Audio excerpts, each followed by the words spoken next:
The first time the farmhouse called 911, Deputy Ethan Cole thought it was just a glitch, a hang-up at 3:17 a.m. traced to a number that didn't exist anymore, from a property everyone in Hawthorne County agreed had been empty since before he was born. The second night, it happened again. Same time, same dead-end trace, same faint background noise that made the hairs on the back of his neck stand up. On the third night, dispatch patched him through as he rolled down a gravel road under a moonless sky, and he heard it for himself. A line full of static, and somewhere under it, a sound like someone breathing in the dark. "Hawthorne County Sheriff's Office," he said into the radio mic, pulse ticking in his throat. "If you can hear me, say something." And then, just before the call dropped, a whisper came through the line, his own name dragged out of the static like it had been waiting for him. Ethan. Hawthorne County wasn't the kind of place that made the news. It was a patchwork of cornfields, tree lines, and two-lane roads, where the biggest yearly excitement was the county fair and the local high school's homecoming game. The sheriff's office sat in a brick building across from a diner that still served coffee in heavy ceramic mugs, and most calls on the night shift were about loose cattle, suspicious trucks parked on back roads, and the occasional family argument that cooled off by morning. Deputy Ethan Cole had only been wearing the badge for 7 months. At 24, he still felt the weight of the uniform every time he clipped on his radio and slid into his cruiser. He'd grown up in Hawthorne, left for the academy, and come back thinking he knew the county like the back of his hand. But knowing a place as a kid and patrolling it alone at 3 a.m. were two very different things. The older deputies liked him well enough. They called him College because he was the first in his family to finish a degree, and they ribbed him for still taking notes in his patrol notebook like he was preparing for a test. His sergeant, a gruff man named Harlan Briggs, made a point of riding him hard on procedure. "You don't cut corners out here," Briggs said. "You're the only law some of these folks will see all week. You take every call seriously, even the ones that sound stupid." Every rookie in Hawthorne heard stories about the farmhouse on Old Mill Road. It sat alone at the end of a long gravel lane, paint peeled and roof sagging, flanked by a collapsing barn and a rusted windmill that creaked when the wind came from the north. Kids said it was haunted. Older folks said it was cursed. The official record said it had been vacant since a foreclosure in the early 90s, and every now and then the department got a call about trespassing teenagers or squatters, only to find nothing but footprints and beer cans. Dispatchers knew the address by heart. Whenever a 911 call came in from a cell phone near Old Mill Road, someone would joke, "Maybe the farmhouse is acting up again." But jokes only worked because everyone agreed on one thing. The place was empty. Power disconnected, phone lines cut, no one on the tax rolls, no active utilities, nothing but a decaying structure and a lot of stories. So when the first 911 hang-up pinged from coordinates that put it smack in the middle of that property line, Ethan assumed it was a bad GPS fix. The second night, when the trace tightened and still landed on the old farmhouse, he started thinking about faulty cell towers or misrouted calls. The repeat timestamp, 3:17 a.m. down to the minute, felt like a coincidence, the kind your brain circled and then shrugged off. But Hawthorne County was small, and word traveled fast in a building where everyone shared the same radios and coffee pot. By the third night, the dosed farmhouse calls had turned into a running joke in the squad room. Ethan laughed along with the others, but when Sergeant Briggs assigned the call to him again, the older man's eyes were serious. "Glitch or not, you respond. Farmhouse has a history of kids breaking in. You treat it like a real call every time. You hear me?" "Yes, sir," Ethan said. He told himself it was just another weird rural problem. Somewhere, an old junction box was misreporting coordinates. Somewhere, a tower was bouncing signals wrong. Somewhere, there was a logical explanation. He believed that, mostly. But he also knew that the night could play tricks on even the most grounded mind, and Hawthorne County had plenty of dark places where logic felt thin. The first night Ethan went out, the air was thick with summer humidity. Crickets loud enough to drown out his radio when he rolled down the window. He drove Old Mill Road with his spotlight off, letting his headlights carve the lane out of the darkness. The farmhouse appeared at the end of the gravel like something from an old photograph. Gray siding, lopsided porch, tall grass pressing up against the steps. He parked a good distance back, angled his cruiser for a quick exit, and announced himself over the radio. "Dispatch, 312. I'm out at Old Mill Road, the Abbott farmhouse. I'll be on foot, checking the property." "Copy, 312, the dispatcher replied. "Last 911 hang-up from that location. No voice contact." Ethan stepped out, the crunch of gravel loud under his boots. He clicked on his flashlight, its beam cutting through the dark, and walked toward the house. The front windows stared back at him, black and hollow. No lights, no movement, no sound beyond the insects and the distant rustle of leaves. "Sheriff's office," he called out as he reached the sagging porch. "If anyone's here, announce yourself." Silence. He circled the property, checking the back door, the barn, the broken window where kids sometimes forced entry. Everything looked like it always did, neglected, weathered, lifeless. After 20 minutes of clearing, he radioed back. "Dispatch, 312. Area search negative. No signs of forced entry, no vehicles, no lights. Probably a bad coordinate." The dispatcher chuckled faintly. "Copy, 312. The ghosts must be hanging up on us. You can clear." He cleared the call, returned to patrol, and told himself that was that. On the second night, the call came in at the exact same time, 3:17 a.m. This time, Ethan was even closer. "312, you're up," the dispatch said. "We've got another hang-up from the same plot, better data on the ping. It's showing movement between rooms now, like the phone's walking around inside." "Walking around?" Ethan repeated. "We're running it through the mapping system," the dispatcher replied, voice tightening just a little. "It's just telling me what it's spitting out. It's bouncing from the front room to the back. No voice, just open line, then hang up." Ethan drove out again, heart beating a little faster now, every shadow along the roadside looking sharper, more defined. As he turned onto the gravel lane, something caught his attention. A faint glow behind the warped curtains on the first floor. Not bright, more like the dim, yellowish light of an old lamp or a bare bulb. He parked a good distance back, angled his cruiser for a quick exit, and announced himself over the radio. "Sheriff's office. If anyone needs help, call out. If you're in there, make yourself known." Silence. No footsteps, no voices. The light behind the curtain flickered, then steadied. "Dispatch, 312, he said quietly into his shoulder mic. "I've got a visible light inside the front downstairs window. No vehicles present. Doors appear closed. Still no contact from inside. Can you confirm the line is disconnected to this location?" The dispatcher hesitated. 312, according to records, there's no active landline service at that address, and no current utility accounts. The 911 call is coming from a mobile device. Location services put it in the structure, but we don't have a phone number on the screen. It's just showing as unregistered." Unregistered.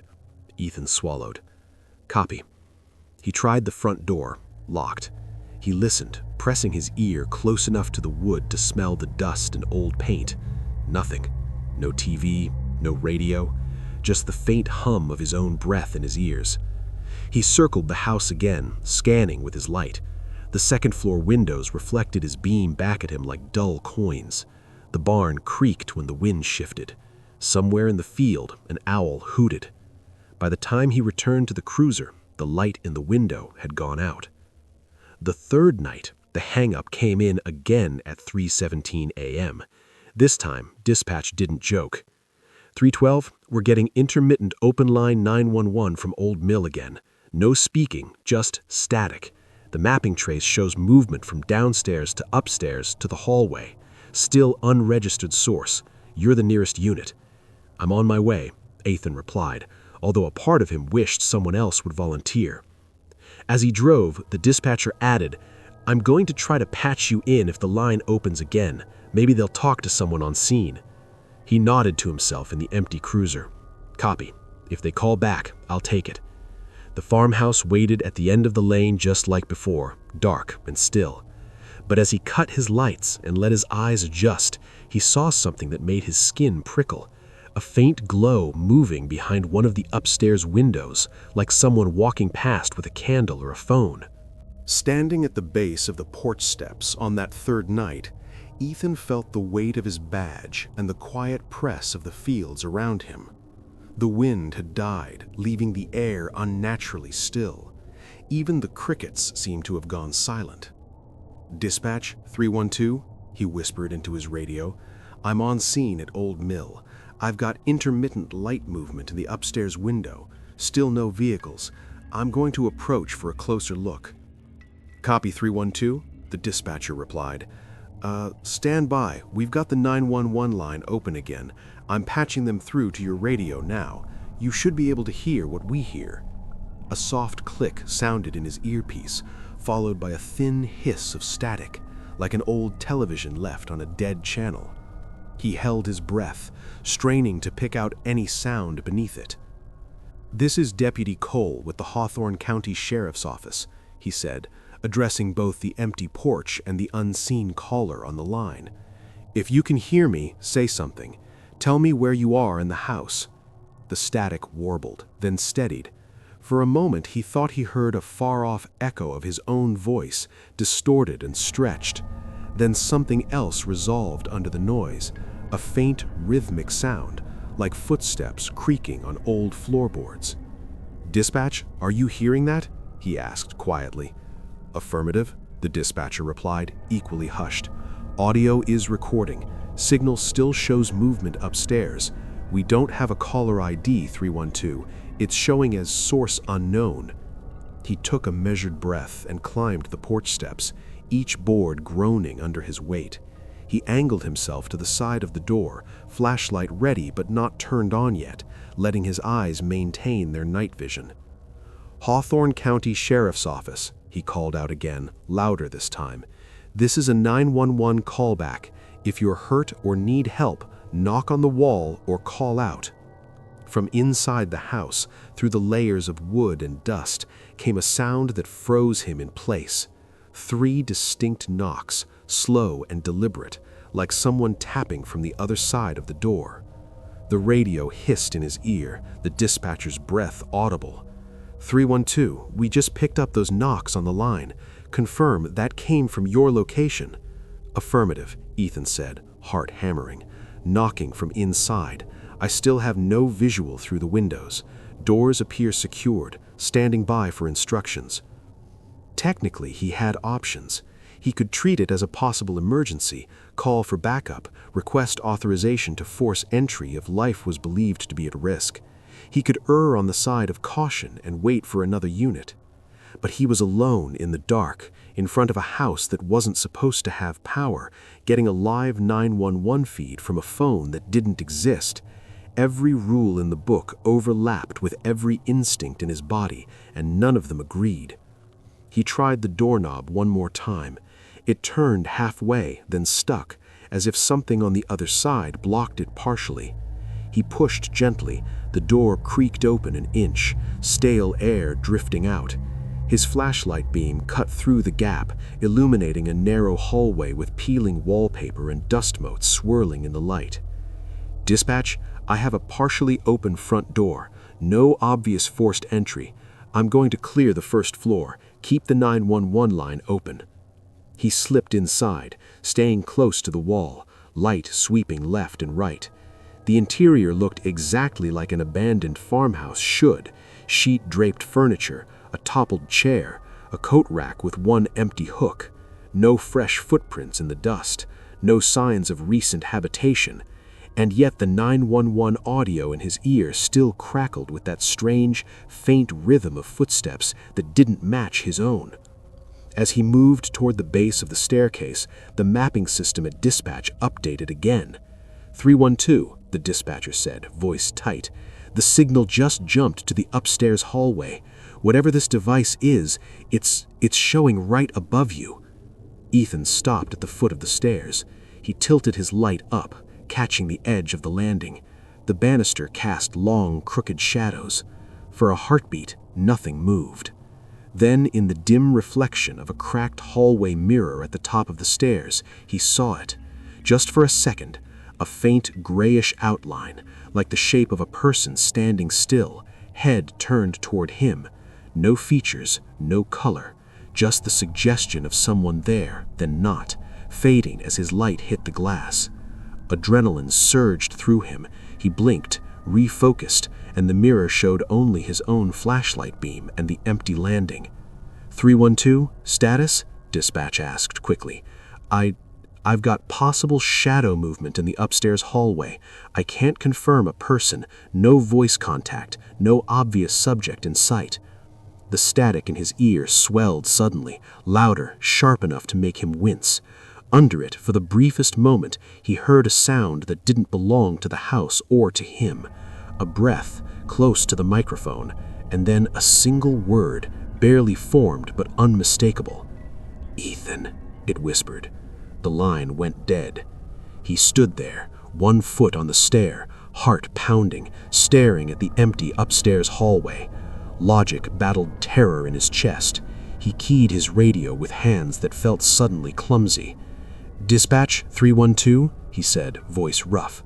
"I just lost the 911 audio feed. Advise if it returns. I'm clearing out of the structure. There's no sign of any occupant. We may be dealing with some kind of equipment malfunction." He backed out of the house, never turning his back fully on the stairs until he was on the porch, under the open sky again. In his patrol car, the dashboard clock read 3:17 a.m. The official report Ethan filed the next morning was dry and clinical. Responded to 911 hang-up calls traced to Old Mill Road. Multiple attempts to make contact yielded negative results. Structure checked, no occupants located. No active utilities observed. Recommend follow-up with Communications Division for potential system malfunction. He kept his description of the audio in the mirror to a minimum, chalking it up to unidentified sounds and visual anomaly. In the squad room, the older deputies skimmed the report and shook their heads. "That place has always had bad wiring," one said. "Probably some idiot with a burner phone trying to spook the rookie." Another joked, "You sure it wasn't the ghost of Old Man Abbott, mad about property taxes?" Sergeant Briggs, however, read it twice and then called Ethan into his office. "Sit down," he said, closing the door. Briggs was not a man given to ghost stories. His walls were lined with commendations and photographs from 30 years in the county. Flood rescues, winter storms, the rare big case that had briefly brought media cameras to Hawthorne. He tapped the report with a blunt finger. "You're telling me dispatch had live audio from a line with no caller ID, traced to a house with no power, and you heard knocking synced with what they heard?" he asked. "Yes, sir," said Ethan.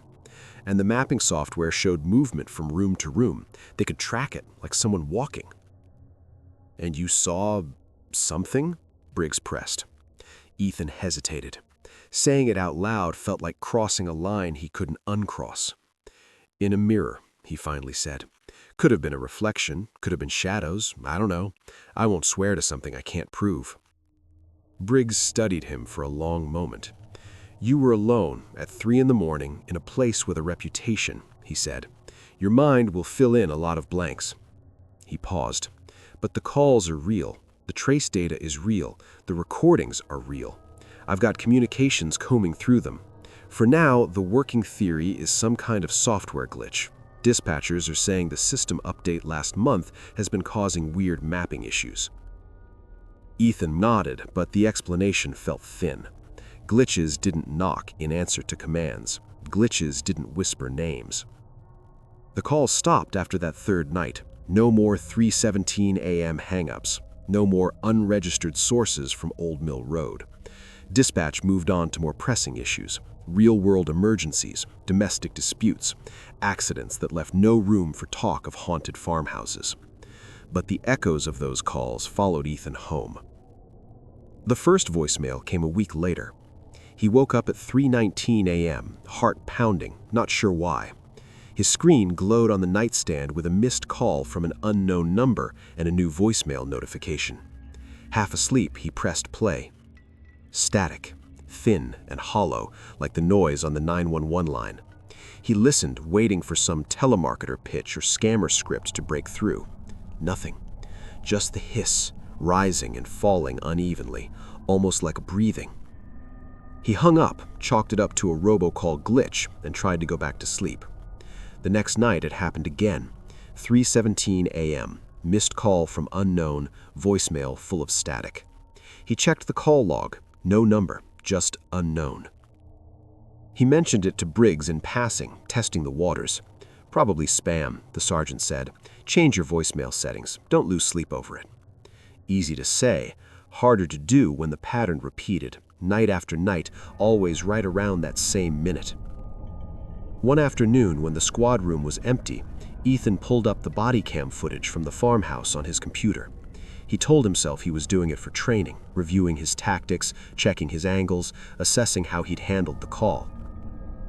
The screen flickered through the familiar sequence: his approach to the porch, the slow opening of the door, the sweep of his flashlight through the first floor. His own voice sounded different on playback, more controlled than he remembered feeling. When he reached the part where he'd stood at the foot of the stairs, the camera frame shifted up toward the landing.